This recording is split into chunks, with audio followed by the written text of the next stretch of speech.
Assalamualaikum warahmatullahi wabarakatuh.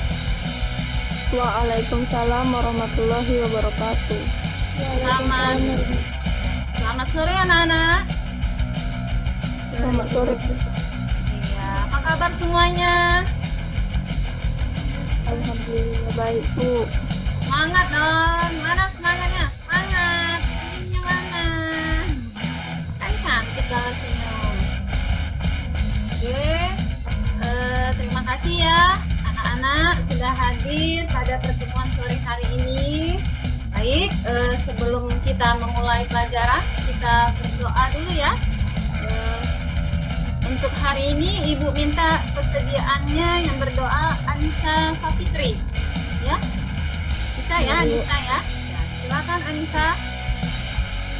Baiklah teman-teman, sebelum kita memulai pelajaran hari ini, marilah kita berdoa menurut agama dan kepercayaan masing-masing. Berdoa mulai.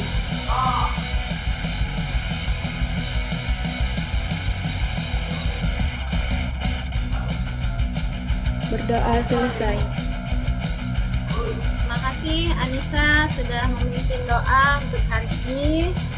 Sekarang Ibu absen dulu ya, Ibu panggil namanya Desta Saputri. Hadir, Bu. Pepi Hadir, Bu. Putri Aresa. Hadir, Bu.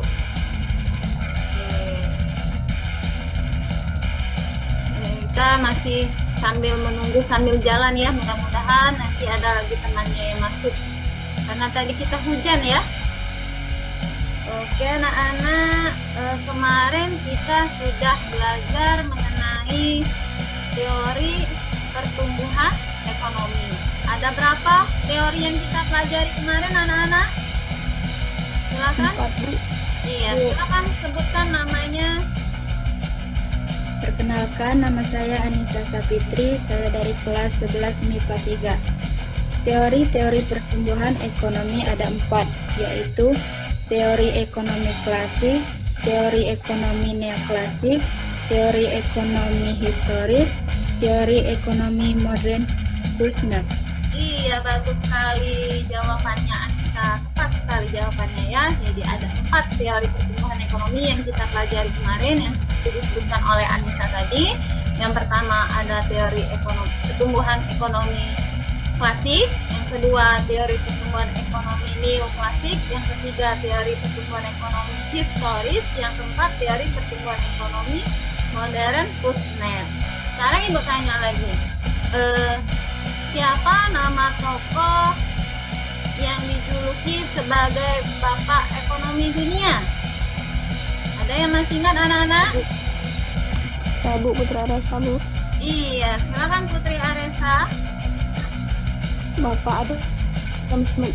Iya, bagus sekali Putri Aresa. Jadi Bapak ekonomi kita ini namanya Bapak Adam Smith. Nah, jadi anak-anak, kita di dalam kehidupan sehari-hari ini sering sekali mendengar kata-kata pertumbuhan dan pembangunan. Pertumbuhan dan pembangunan ini selalu beriringan, namun memiliki perbedaan. Jadi antara pertumbuhan dengan pembangunan itu pengertiannya berbeda ya. Nah, untuk lebih jelasnya lagi, mari kita pahami materi kita hari ini tentang pertumbuhan ekonomi. Dibagikan medianya, apakah sudah terlihat anak-anak PowerPoint di layarnya? Sudah, Bu. Oke, jadi hari ini kita akan belajar mengenai pembangunan ekonomi. Sekarang kita yang pertama, pengertian pembangunan ekonomi. Ada yang tahu anak-anak apa itu pengertian pembangunan ekonomi? Putri Aresa, Bu. Ya, silakan Putri Aresa. Pembangunan ekonomi adalah proses perubahan menuju arah perbaikan yang dilakukan secara sadar dan terencana untuk meningkatkan taraf hidup masyarakat. Iya, betul sekali Putri Aresa.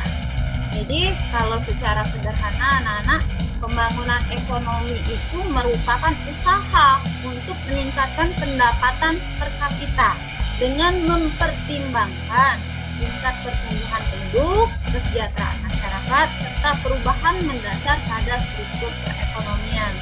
Jadi, anak-anak, di dalam pembangunan ini, agar kegiatan pembangunan kita ini bisa berjalan dengan lancar, kita harus tahu faktor-faktor apa saja yang mempengaruhi pembangunan ekonomi.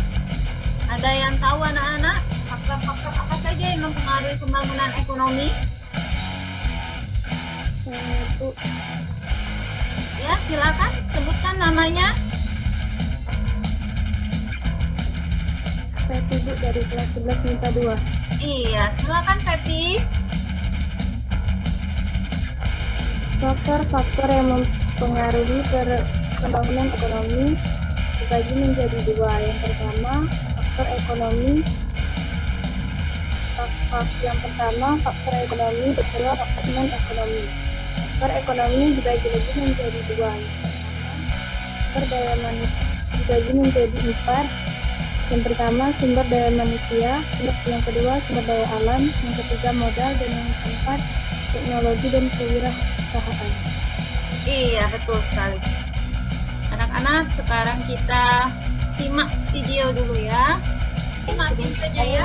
Ekonomi meminta pemerintah lebih awal memitigasi aroma resesi agar pemulihan ekonomi tidak jalan cepat.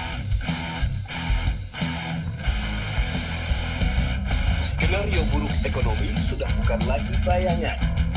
Ekonomi Indonesia saat ini mulai melangkah ke fase terberat. Salah satu indikatornya dari angka penerimaan negara yaitu pajak dan hutang. Akhir Mei 2020, realisasi pajak baru 444,6 triliun rupiah, jauh dari target APBN 1.254 triliun rupiah, bahkan turun 10% secara tahunan. Pajak sulit diungkit, jalan operasional negara kian sempit, utang jadi keniscayaan jalan keluar. Masih memakai data Kementerian Keuangan, realisasi utang pemerintah di waktu yang sama sudah 360,7 triliun rupiah, naiknya sampai 123% secara tahunan. Oke, anak-anak, kita sudah selesai menonton video. Saat ini kita lanjut berdiskusi di dalam kelompok, mengerjakan tugas yang ada di dalam LKPD. Bagaimana anak-anak, bisa didengar suara Ibu? Bisa, Bu. Nah, jadi disebutkan lagi nama-nama kelompoknya ya. Kelompok Genius, ada Desti Adelia, ada Feby Umaira, ada Dwi Destiani, ada Febriansa, dan ada Nandita. Silakan dimulai dari sekarang.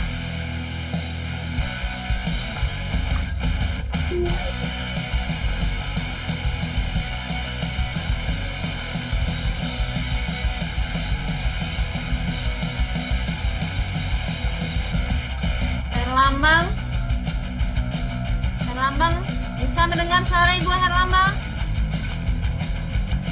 Oke anak-anak, kita cukupkan sampai di sini kegiatan diskusinya.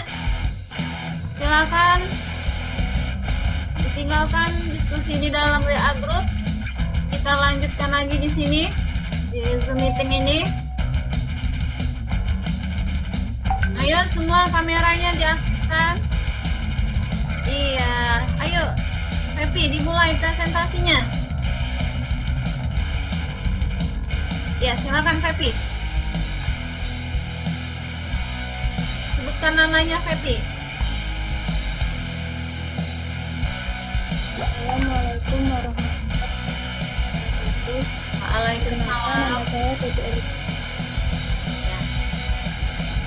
Perkenalkan, nama saya dari kelas 11.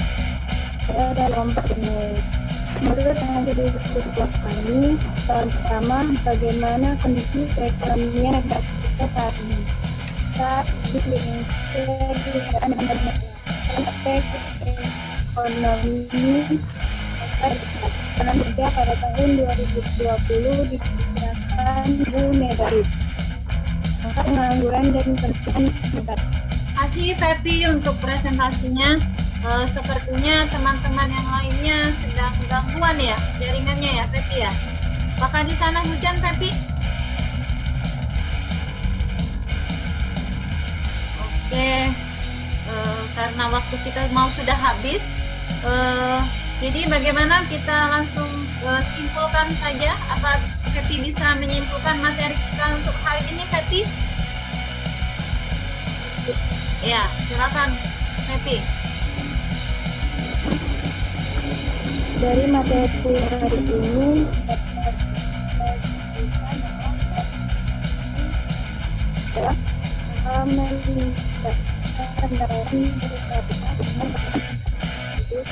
kesejahteraan masyarakat terstruktur keterangan. Adapun perbedaan hubungan ekonomi dan Oke, sudah selesai Pepi. Terima kasih untuk Pepi sudah memberi kesimpulan untuk materi hari ini. Sekarang Ibu akan mengulang lagi menyimpulkan materi hari ini. Hari ini kita belajar mengenai 3 indikator ya. Pertama itu pengertian pembangunan ekonomi. Jadi pembangunan ekonomi ini merupakan usaha yang panjang, membutuhkan waktu yang panjang untuk bisa suatu negara itu bisa melakukan pembangunan ekonomi, dan pertumbuhan ekonomi itu merupakan indikatornya untuk suatu negara bisa mengalami pembangunan ekonomi. Adapun faktor-faktor yang mempengaruhi pembangunan ekonomi itu anak-anak ada 2. Yang pertama faktor ekonomi dan yang kedua itu faktor non-ekonomi. Faktor ekonomi itu sendiri ada sumber daya alam, sumber daya manusia, ada teknologi, dan ada modal. Dan untuk faktor non-ekonomi itu ada etos kerja, ada kestabilan politik dan keamanan negara, dan kondisi sosial dan budaya.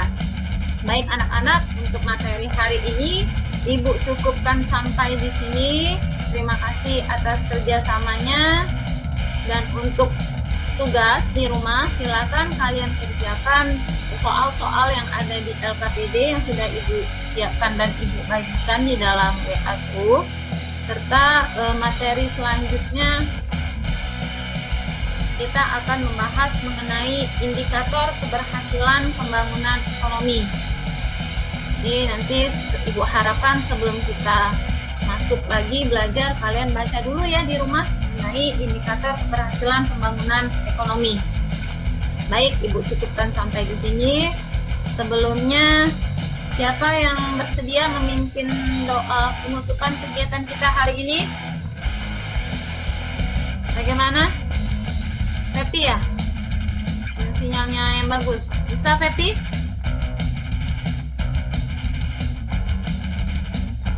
Silakan Pepi. Iya, silakan Pepi.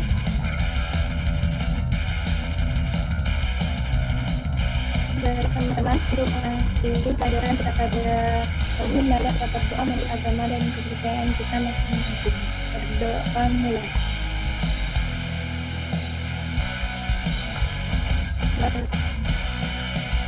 Oke, terima kasih Pepi sudah memimpin doa untuk penutupan kegiatan kita hari ini.